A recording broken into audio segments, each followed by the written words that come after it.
Okay. So today we're going to talk about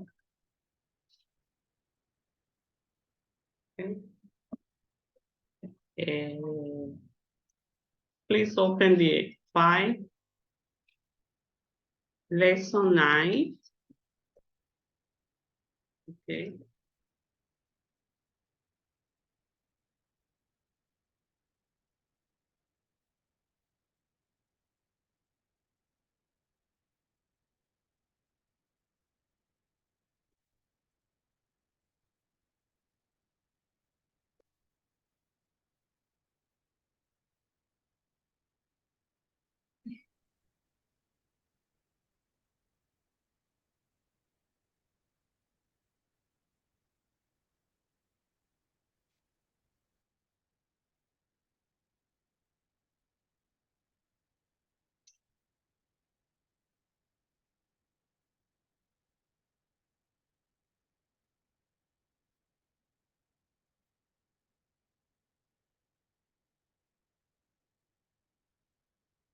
There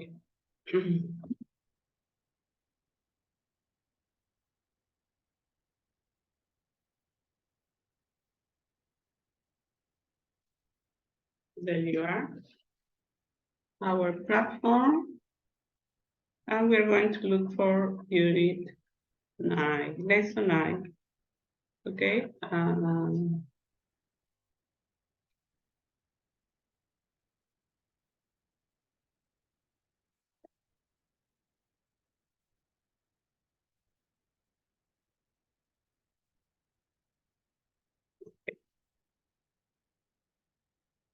Lesson 9. Where is the greatest thing in the world? So we should always save some of it for tomorrow. And that's interesting, this quote. Where is the greatest thing in the world? So we should always save some of it for tomorrow. It was said by Don Harrow. Okay, and this is a very nice quote. And here, for example, we can find, and we are analyze this as a noun phrase. Okay, so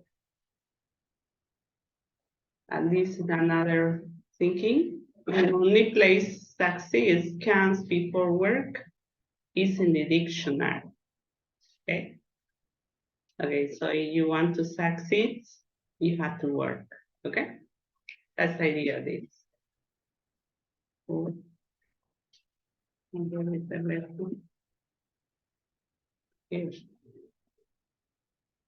That's one.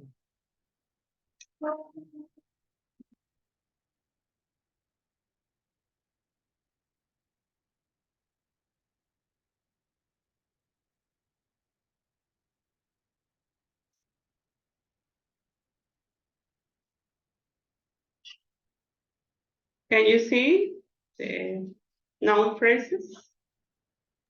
No, professor. No, professor. I have to change the color. I have to change. Okay.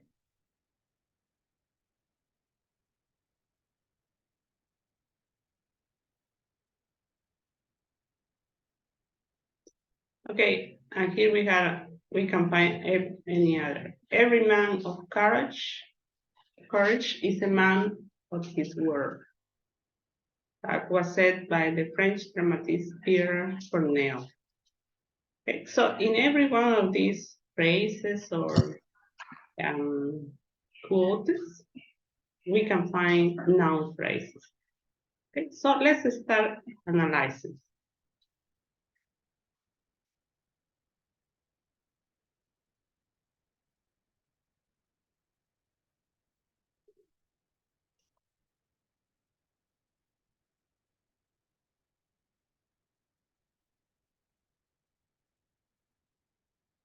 Yes, wait a minute, please. I have to change the screen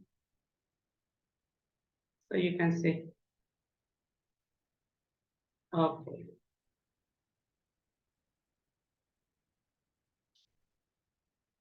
Okay. What is a noun phrase? Can you see that? Yes, professor. Okay. Noun phrase is a group of two or more words headed by a noun that includes modifiers. Okay, so a noun phrase is a group of two or more words headed by a noun. Okay, that includes modifiers. For example, the, a, or of, then with. Do you remember modifiers? Okay, now modifiers that we can talk about. We talk about articles. We talk about conjunctions. What else we talk about noun modifiers? Do you remember?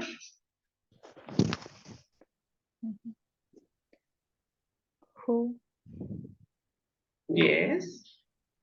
Okay, so prepositions also. Okay, you have to keep in mind that. Examples of noun phrases.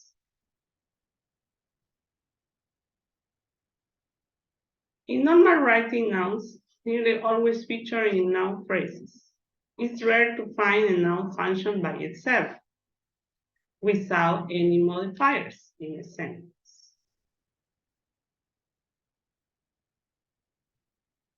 In real life, it is far more common for nouns to feature in noun phrases, e.g., to be accompanied by modifiers. Here is a list of noun phrases. In this list, every noun phrase consists of a head noun highlighted and at least one modifier. Okay, here you have people, the soldier. Okay, so this is a noun, the soldier. This is a noun accompanied by a modifier, the, no? My cousin, the piano, the lawyer with the big nose. Okay? And you got it? So we always, that is a rule, no? Remember, a noun phrase is a group of two or more words headed by a noun. That includes modifiers. For example, animals, that at work, one rat, a shark, funny Mickey. Okay, places, the house in the corner, inner London, dirty factory, no shelter. Things, this table, our London Bridge, the sharp chisel, that nitrogen, last man, an inch, her cooking. Ideas. Utter confusion, some kindness, your face, the austerity of relativity, a joy. So now with any sort of modifier, even just a or they is a noun phrase. Okay? Can you give me an example? For example, following this, people. Can you tell me any? Tell me one. Remember, people, the soldier, my cousin, Sophie Allen, the lawyer with the big nose. Give me an example. Can you understand? For example? Your teacher. Yeah, very good. Excellent. Any other?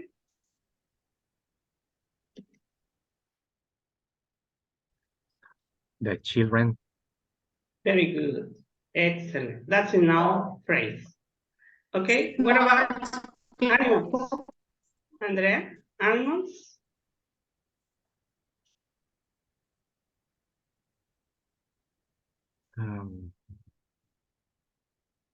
The cow. Yeah, that's it. Very good. Places? The house in the corner. Can you repeat? Park. The And the park. park. Yes, the park is beautiful. That's right. A beautiful sunset. So excellent. Okay, that's it. And things.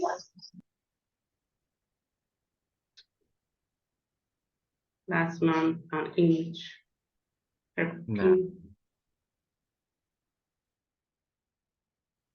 The bicycle, Yes, the bicycle. Oh, that's the it. building, Sorry.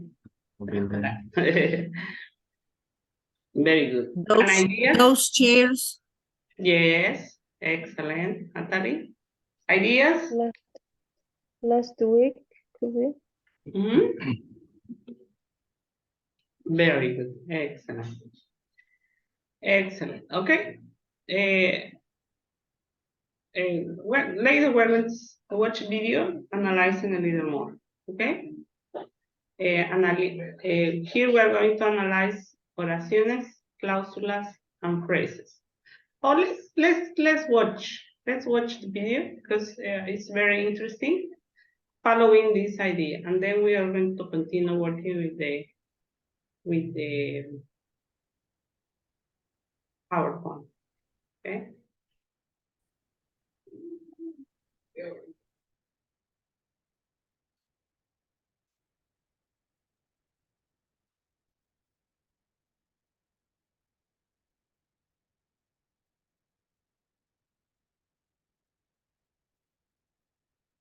In this video, the professor Junger, yeah, the German one that we already seen, is explaining how can we analyze the sentences.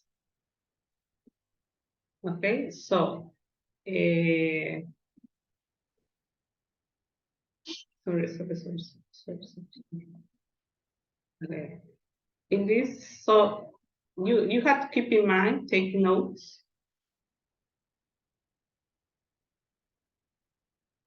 How he analyzes the sentences, the phrases.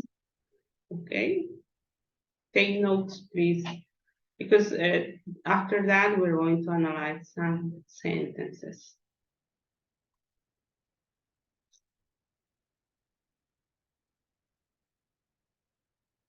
Sorry.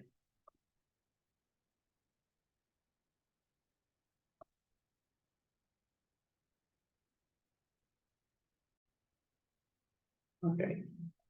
Basic concepts in syntax.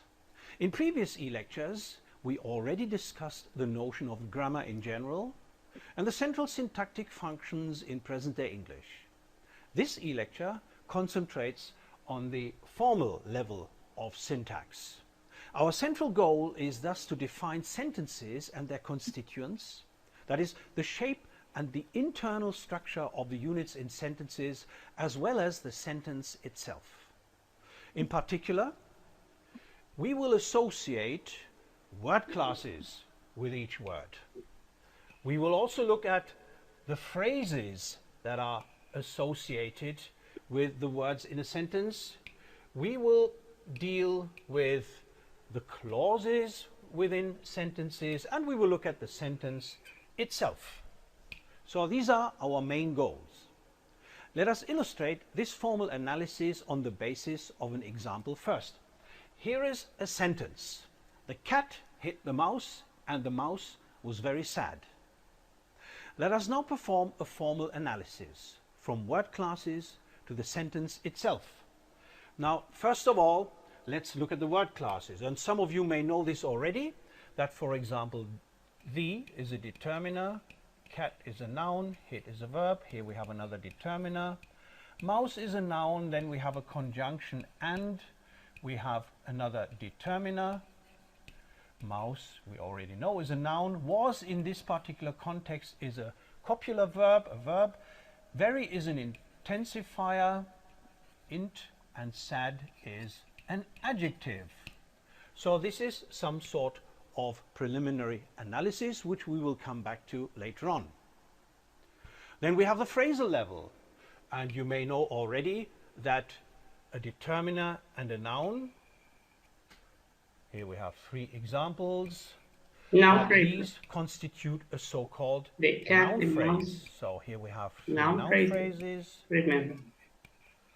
Well, and then at the end we have an adjectival phrase consisting of our intensifier and the adjective. And you may have heard about this before, that the verb plus the noun phrase, well, the result is a verb phrase.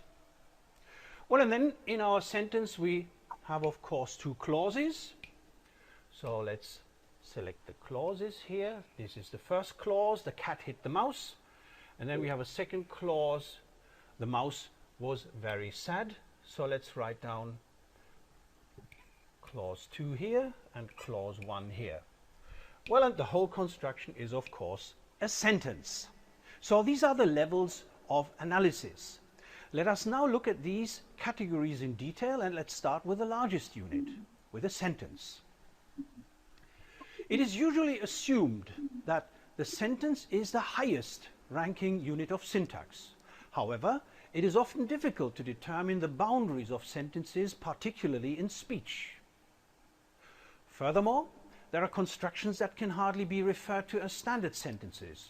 For this reason, a distinction between 2 types of sentences can be drawn, a distinction between major sentences and minor sentences. Here you have 2 examples, a major sentence, a cat has hit a mouse, and a minor sentence, Merry Christmas. Well, and as we illustrated in another e-lecture about sentences, we have 3 criteria that can distinguish major and minor sentences. For example, the substitution test. In a major sentence, we can easily substitute, let's say, a cat by a dog, whereas in Merry Christmas, well, hardly anything can be substituted.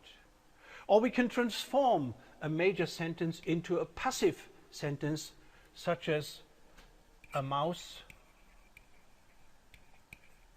has been hit by a dog, or something like that, if I take the second one. But Merry Christmas cannot be transformed, and clearly there is no subject predicate structure in a minor sentence, so again this 3rd criterion doesn't apply. So minor sentences are restricted in many ways. Major sentences, by contrast, have a fully developed structure, and major sentences constitute the focus of any syntactic analysis. Minor sentences only play a marginal role. There are 4 types of major sentences in English: declarative, interrogative, imperative, and exclamatory. Let us provide 1 example per type using a small set of words and phrases which I have over here. A declarative sentence would be something like, a cat has hit a mouse. So clearly a subject-verb object structure. In an interrogative sentence, the operator, the auxiliary verb, has to precede, and we have, has a cat hit a mouse? In imperative sentences, the verb occurs in the initial position. There's no overt subject, so something like hit a mouse would already be a sufficient imperative sentence. We could also, of course, add an overt subject, such as hit a mouse, cat, in which case, of course, this determiner shouldn't be there.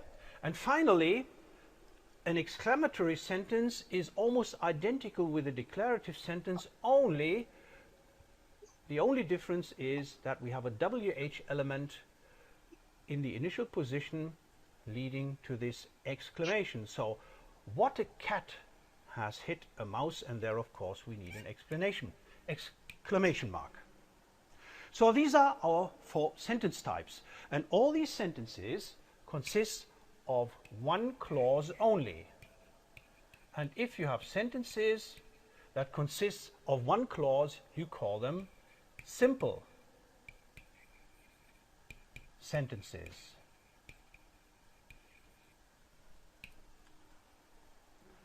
However, sentences may also have more than one clause. Here are two examples. The cat hit the mouse and the mouse was very sad. When the cat hit the mouse was very sad. In the first sentence, we have two clauses that can stand on their own. They are connected by and. Such a sentence with two independent clauses is referred to as a compound sentence. In the second example, we also have two clauses. However, in this case, only clause 2 can stand on its own. The mouse was very sad. Clause 1, by contrast, is dependent on clause 1, or it is subordinate to it. Such a sentence with two clauses in such a subordinate relationship is referred to as a complex sentence. Thus, in compound sentences, we have several main clauses, whereas in complex sentences, we have one main clause and one or more subordinate clauses. Below the level of clauses, we can define phrases or phrasal categories, such as the cat, the mouse, very sad. The phrases are here represented in these rectangles. Since their definition depends on the word classes associated with each word, let us perform a word class analysis first. Again, here is our sentence.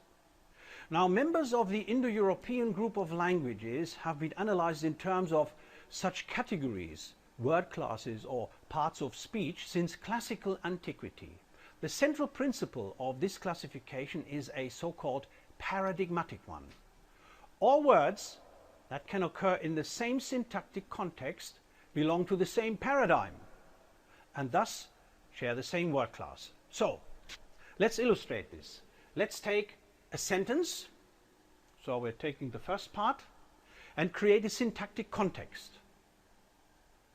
And now we can associate words with this context that can be inserted here, that can all be inserted into this position. So here are some words, and we can of course insert the cat into this position. We can insert man into this position. We can insert book into this position. The book hit the mouse. And even under some conditions, we can insert the one hit the mouse. And as you know, this context here is the context which defines nouns. So here we have the context for nouns.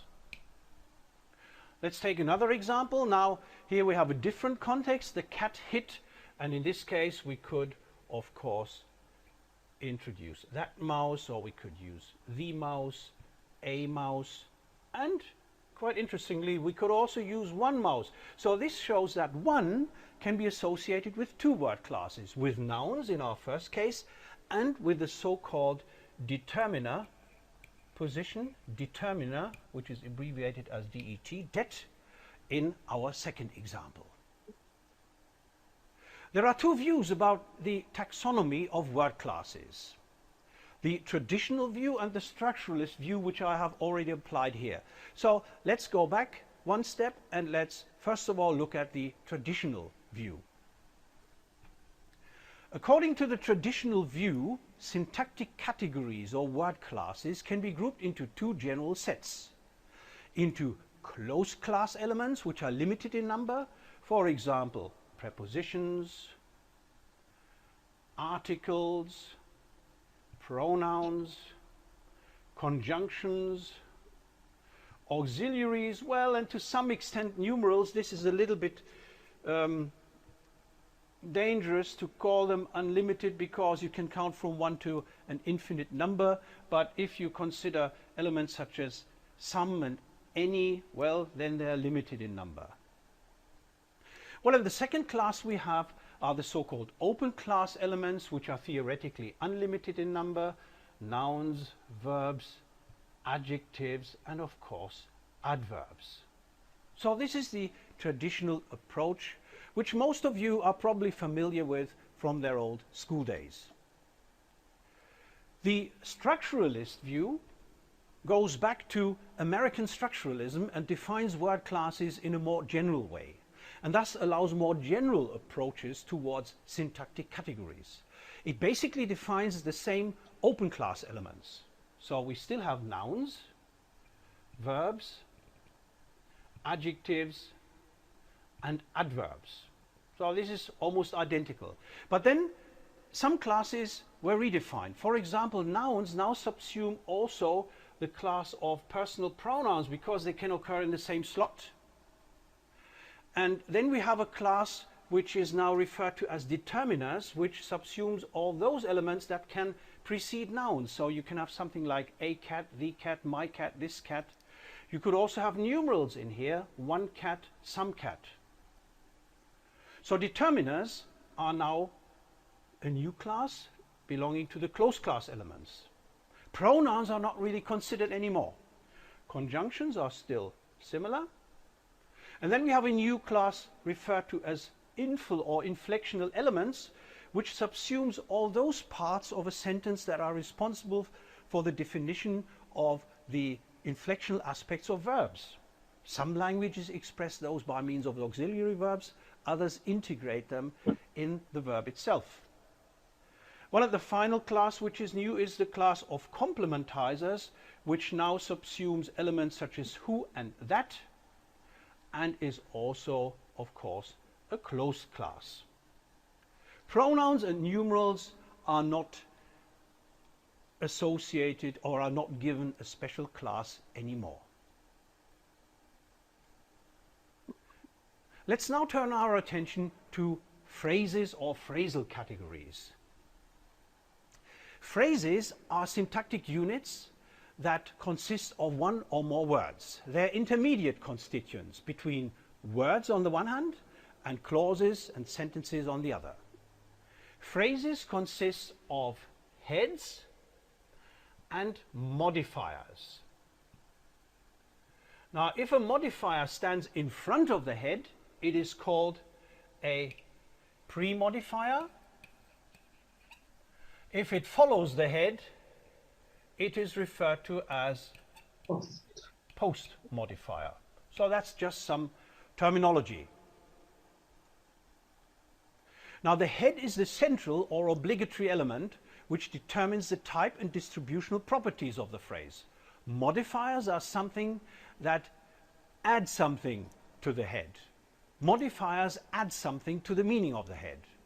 And as I said, pre-modifiers precede and post-modifiers follow the head. The words of a phrase form a single syntactic unit which can be moved around and substituted by another word or phrase. So let's take our example. If you take, for example, the cat, then you clearly have cat as a head and the determiner the is the modifier.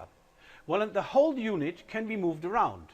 We can, for example, transform it into a passive sentence. The mouse is hit by the cat. Okay, so this is one test. Another test is the substitution test. We can substitute phrases by other elements, for example, in this case, by it or she, depending on what sort of cat you have. Okay, so phrases can be replaced by other elements. Phrases can be moved around. These are important tests. Phrases are formed out of the main word classes: adjectives, adverbs, noun and verbs, and in addition to this, prepositions. So here we have the major types. For example, we have the adjectival phrase very sad with sad as the head, or fond of her with fond as the head. In the first case we have a pre-modifier, in the second case we have a post-modifier. You could also have something like very fond of her, in which case you would have a pre-modifier and a post-modifier. Well, very carefully or sadly enough are adverb phrases, and the same principle applies. You can have pre-modifiers and post-modifiers or both. In a noun phrase, of course, the noun is the head. The mouse or cats on the mat. In both cases we have heads. In one case again pre-modifier. In the other we have a post-modifier. You could also have the strong cats on the mat, in which case you would have a pre-modifier and a post-modifier. In a prepositional phrase, you have the preposition as the head. It determines the prepositional content. In some languages, it even determins the case. So this is why prepositions are heads within prepositional phrases. Just over the bridge is a prepositional phrase with a pre-modifier and a post-modifier. And note that in this case, of course, the bridge is a noun phrase. Again, so you already see that phrases can be nested. The same applies to on the mat. And our last example is a verb phrase, where the verb constitutes the head and the noun phrase again is part of the verb phrase. So again, we have a nested construction. So phrases can be nested. And here I have some examples. Now, first of all, let's take the noun phrase, the mouse. Let's now integrate an adjectival phrase within the noun phrase, the very sad mouse. Note that the heads are marked in red. Our next example is a prepositional phrase which occurs as a post modifier of the noun phrase, and the prepositional phrase itself contains another noun phrase. And our last example, well, here we have added another adjectival phrase to the noun phrase, which is part of the prepositional phrase, which is part of the overall noun phrase. Let us finally take our declarative sentence and analyze all formal aspects within it. So here is our sentence: the cat hit the mouse and the mouse was very sad. And obviously it is a declarative sentence. Within this sentence we have two clauses. The clauses are independent. There are two main clauses. For this reason we have a declarative compound sentence. The syntactic categories within it, so this is the simple categorical analysis, are determiner, noun, verb, determiner, noun. Then we have a conjunction which links the two clauses. We have a determiner, a noun, a verb, and an intensifier, and finally an adjective. Well, and in terms of a phrasal analysis, we have three noun phrases, one adjectival phrase on the basic level, if you wish. And we have, of course, in each clause one verb phrase. In the first clause, the verb phrase contains a noun phrase. In the second clause, it contains an adjectival phrase. So we have a compound declarative sentence with two main clauses, several phrases, and several word classes. Well, it's simple, isn't it? Well, this e-lecture was just an overview. In further e-lectures, we will look at selected aspects in more detail. For example, we will deepen the phrasal analysis and look at more examples that illustrate the definition and the analysis on a clausal level. So, see you again in one of these e-lectures. Until then, thanks for your attention. And an intensifier, and finally an adjective. Well, and in terms of a phrasal analysis, we have three noun phrases, one adjectival phrase on the basic level, if you wish. And we have, of course, in each clause one verb phrase. In the first clause, the verb phrase contains a noun phrase. In the second clause, it contains an adjectival phrase. So we have a compound declarative sentence with two main clauses, several phrases, and several word classes. Okay, this is an example of how we are going to work today, okay, with some sentences. So look at this. The first syntax, the very simple one, noun phrases, verb phrases, clauses, and the sentence itself. Okay, you can copy this to keep in mind. It will be very interesting, so very useful for you to do the analysis that we're going to do today. Okay? Can you copy this? It's very copy. Is it? Okay.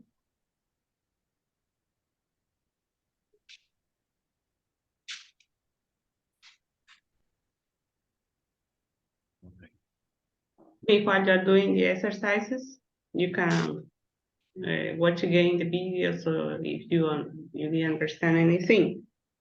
Okay, or you can ask any question.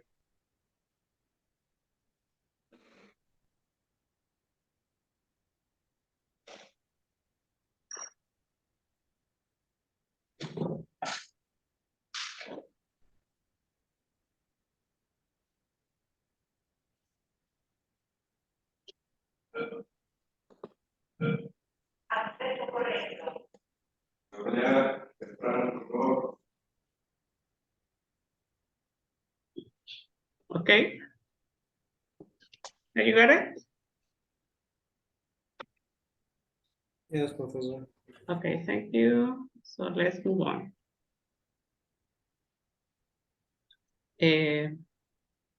So let's continue working in our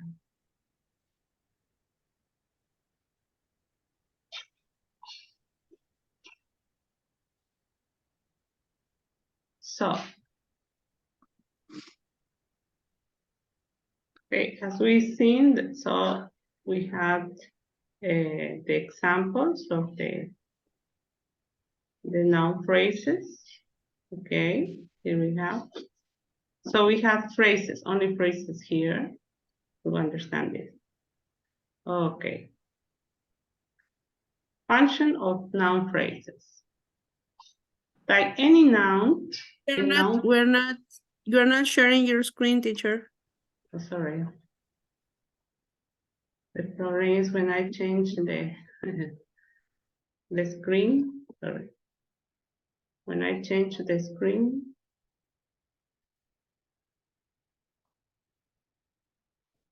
okay.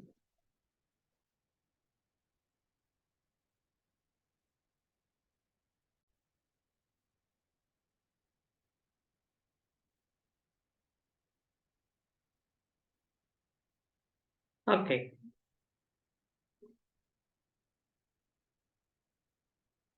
Okay, what are the function of noun phrases? Like any noun or noun phrases can function as a subject, an object, or a complement within a sentence. In each example below, the noun phrase is in the bold and the head noun is highlighted. Singing in the bath relaxes me. Okay, it is function as a subject. Okay, because what is the subject of this sentence? Singing in the bath. Here, the noun phrase is the subject of the verb or of the verb relaxes. I know the back streets. Here, the noun phrase is the direct object of the verb know. I know. What do we know? What do I know? The back streets. So it's the direct object. She was the devil in my field. Okay.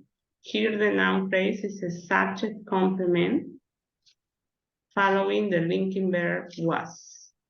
Okay. This is the subject and this is a complement following linking verb. As most nouns featuring noun phrases, let's look quickly at the definition for phrase. Okay.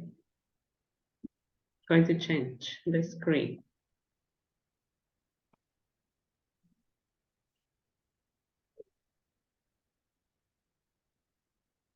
Okay.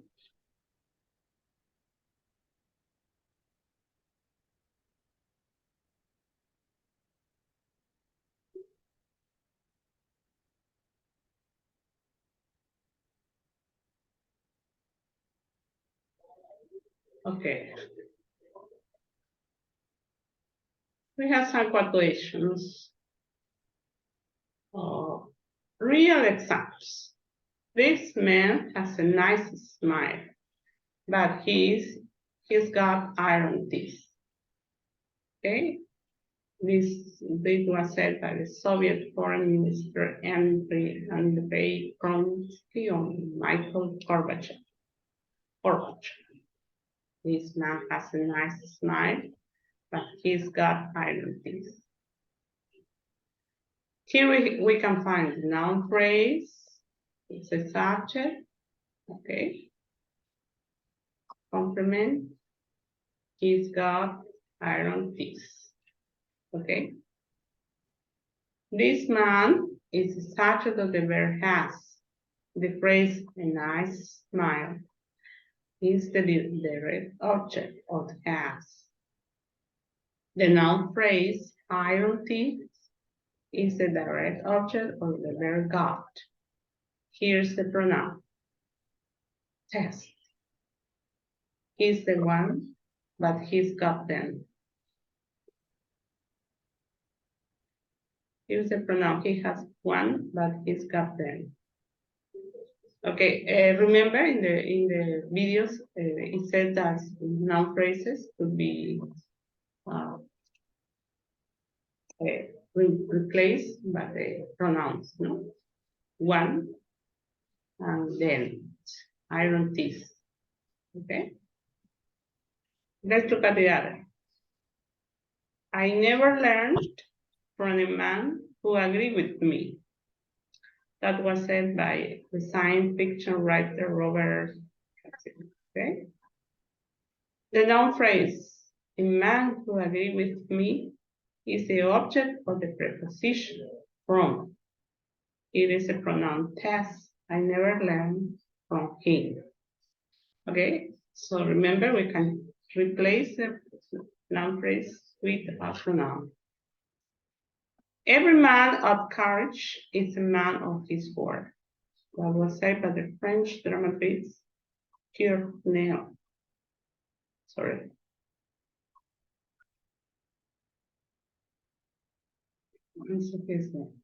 Every man of courage is the subject of the verb is. The noun phrase, a man of his word, is a subject. Complement following the linking verb is. Here's the pronoun text. He is the one. Okay. Can you see? The next. Oh, you haven't. Can you? No, you can't. Okay, you can do it. Okay. Now let's change.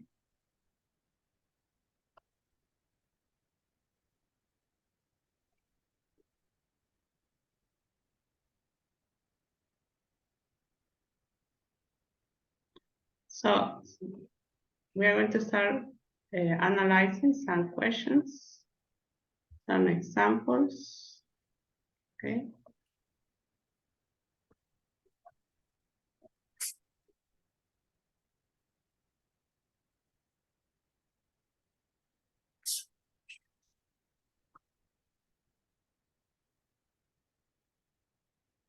Noun phrases.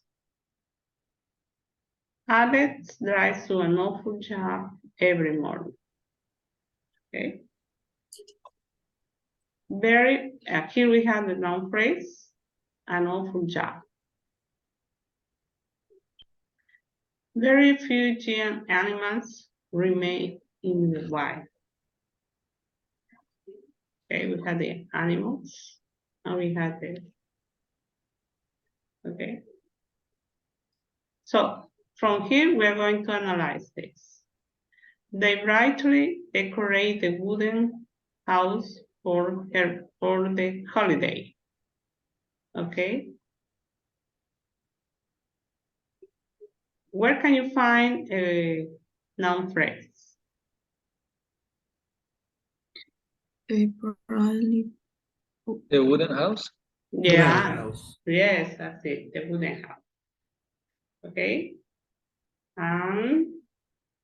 It's an object, it's a direct object or subject or It's a direct object. yes, that's it. Very good. Okay, let's do another one. I saw a black zebra at the zoo. A black zebra. Yes, that's it. At That's the it. zoo. The zoo, no? Yes, Yeah. very good. Number 5. I know the back streets. The Black black streets. streets. Yeah, Black streets. black streets. Okay. And can we analyze? This is a pronoun, verb, determine. Black, it's an adjective, streets, noun, no? It's a noun phrase. Okay, okay. I am smiling because my dog is here watching on me. What do you want? Okay, go. Okay, next. Sorry. 6. He wants a cute kitten for Christmas purposes. Analyze, Cute. please. Yeah, that's it. Very good. Jessica lives in a house that produces electricity. A house that produces house? electricity. Yes. Okay, very good. Okay. So from here, from 10 to 20, you are going to analyze, okay? And then we're going to share the how you analyze the sentences. Okay. So let's start. Okay. So you can, By ourselves? yeah, you can work by. Oh, would you like to work in groups? And Yes, in after groups is better. in groups. Okay. So first then give us the option. It's always. Do we have to do this in a Word document, Professor? Yes, you have to do that. Wait a minute, where is it? You have to analyze, okay? Or where? Okay.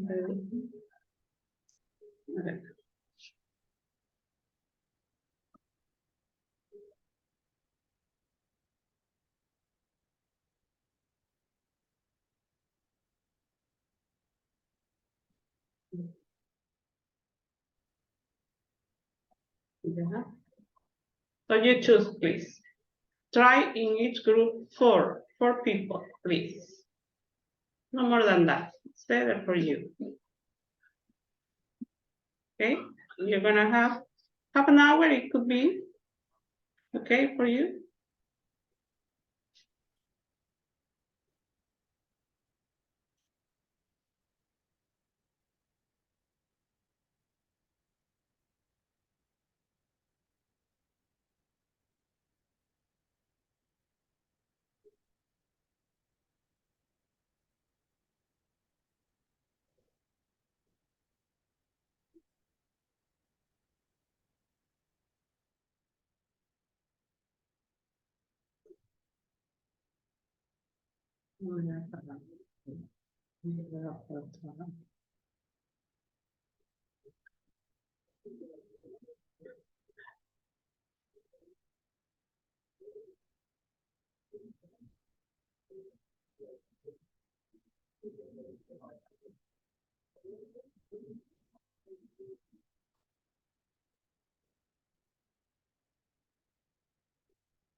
Analyze, please, the sentences.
¿Hay cosa, Laira?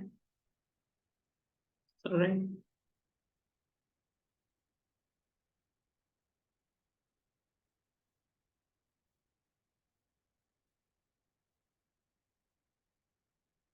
Yeah, the report. Yes. Professor, Yes. we can share our documents or Oh, sorry. it's No, we're able. you can do now. Report. Okay. Okay, thank you. Okay, this is Thank you, Professor. the PowerPoint slides. Yes, Okay, the number 10 is here. yeah, number 10. From 10 to 20, please. Okay, we need an Word document Yes, you need. work on. Yes, please. I'm going to open the task on the platform. You can say.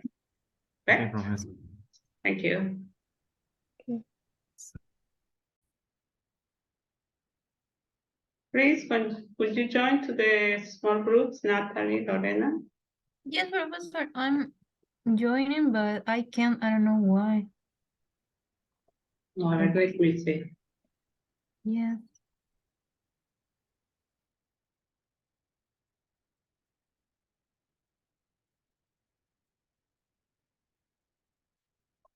And you're not in the. Oh, yeah. You are in this one.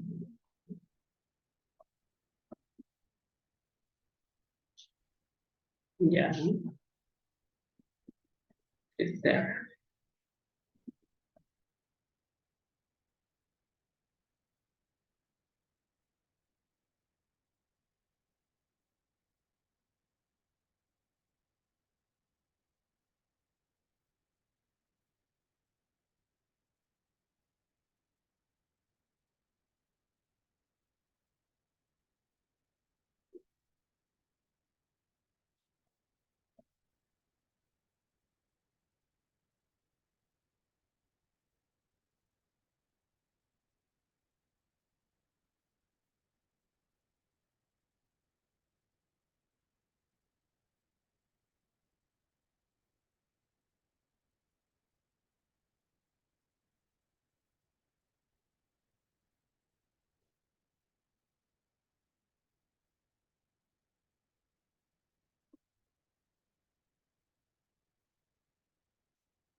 De lo que está hablando en inglés.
I see.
Okay.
I'm going to close the rooms at 8:30, please.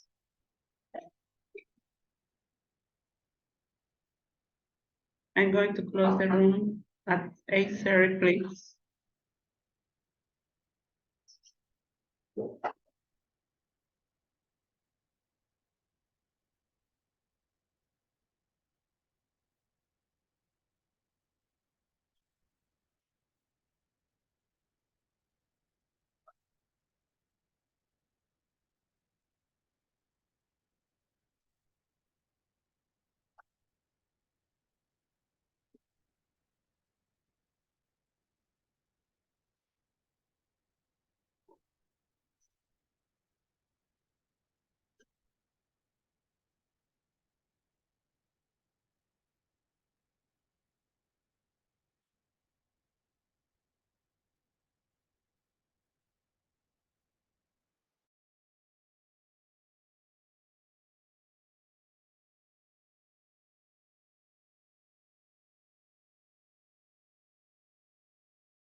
Professor. Hello. Can you finish the exercise? We just we only select the noun phrases, but we didn't finish to classify the determiners, the verbs, the nouns, adjectives. Okay. So I'm gonna give you more time. So we're going to close this meeting. And I'm going to open another one, okay? Okay.